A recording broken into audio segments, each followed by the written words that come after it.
Good morning, beautiful people, and welcome back to my channel. So I did want to film this quick little video for you guys today because it's something that I am very passionate about. And as a fitness professional, I do feel as though it is so important to spread as much awareness on disordered eating and what it can look like and getting a hold of it before it gets worse. If you are new here, hi, my name is Christy, otherwise known as C, and I myself suffer with anorexia nervosa. I've been recovered for 5 years now, and it is the best thing that I've ever done for myself, the best thing I've ever chose, and this is why I'm just so passionate about helping those who are struggling and going through it as well, because I know how much it just fucking sucks. And if you're someone who are watching this and you are going through that, one, I feel you, I hear you, but it's up to you to make it your number one priority and your goal right now to improve your relationship with food. So 4 signs that you may be struggling with your relationship towards food, and these can actually lead into an eating disorder. Something that I strongly dislike is a lot of these things are actually normalized within the fitness space. So whether it's coaches who are uneducated about disordered eating, or whether it's just people with a high social platform and they don't actually know what they're talking about. It can be really hard because a lot of these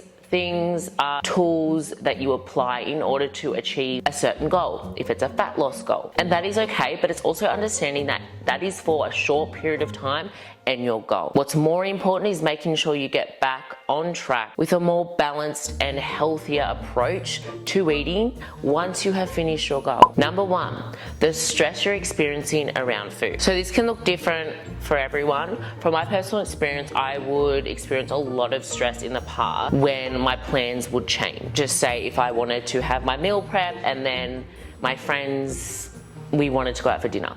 That would completely stress me out. Or just sometimes even the thought of cooking, I would be cooking and I'd be quite anxious and stressed, and sometimes I would, weigh everything to the exact proportion it needs to be, and cause me a lot of stress if it was a few grams over that.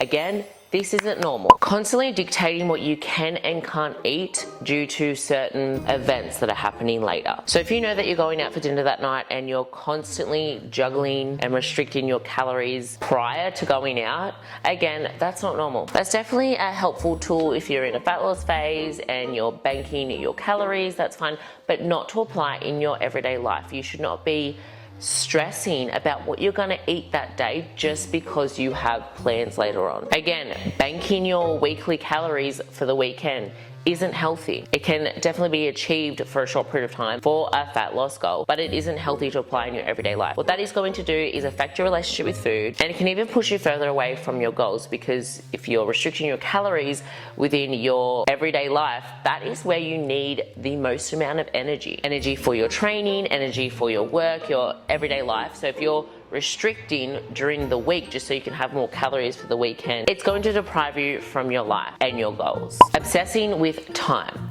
So this is something that I definitely hugely struggled with in my past with an eating disorder. I'd only have specific time windows where I was allowed to eat, despite being hungry or not. I had kind of like my time windows. And as well, because if you are restricting your diet and you are under eating, you're actually naturally going to be thinking about food all the time, because even though you may not seem hungry, your body is hungry, your mind is hungry, you're depriving it from nutrition. So the reason why you're not experiencing so much hunger right now is because hunger is actually taught through habit, through eating. And over a period of time of restrictive eating, you actually just lose your appetite altogether, because that is a hormone. That's the hormone ghrelin. So ghrelin is the hormone that tells your body that you're hungry, basically. And a lot of people do experience, when they are under eating, that to lower.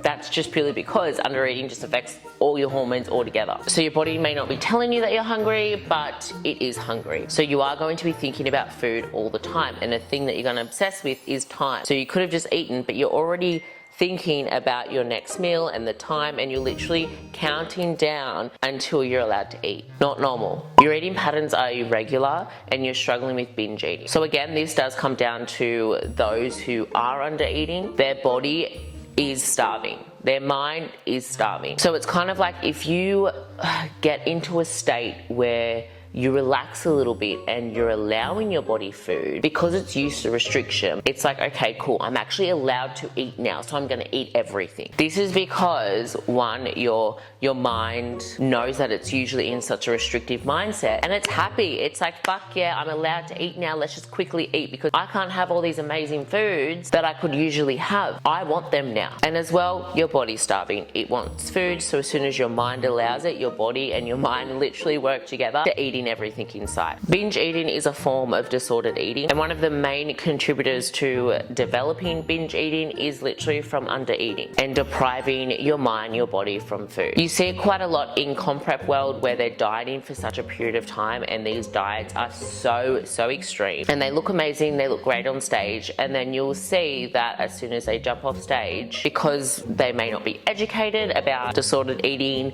reverse dieting, any of these things, they will naturally become a binge eater. It may only be for a short period of time until their body and mind has had enough and it feels good now, they've put on weight and they're mentally okay, but sometimes these habits can last, and this is where it can get scary. But the reason that occurred in the first place was purely because they were under eating, and then as soon as their mind allowed them to get food, they wanted it all. There are so many more ways you can be healthy and live a balanced, healthy lifestyle without restriction limitation. Sometimes it's actually more, doing more, walking more, eating more veggies, eating more protein, having more water. So many people think that we need to restrict and limit and have less of things in order to be healthy, but it's actually not the case. Eating disorders can come in a lot of forms, and they can also come in all shapes and sizes. If you're someone who've clicked onto this video, it's because you're curious and you're also questioning your own relationship with food. And if there's something that you are questioning, then it's something that does need to be worked on. It is a journey, babes, but I promise you, life is so much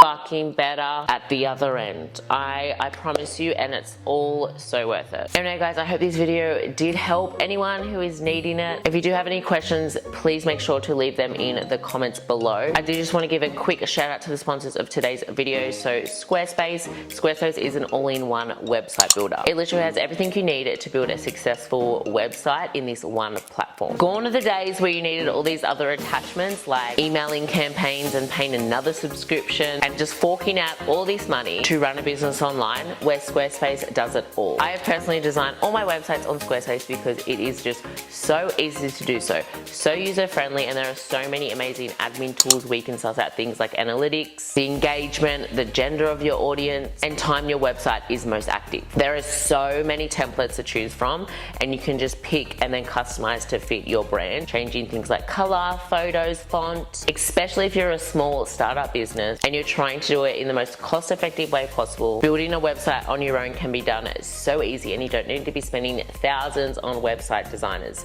If you do want to learn more about Squarespace, I will leave everything in the description below and pop my discount code on the screen that gives you 10% off your first domain and Squarespace purchase. Anyway guys, I'll see you in my next video. Bye!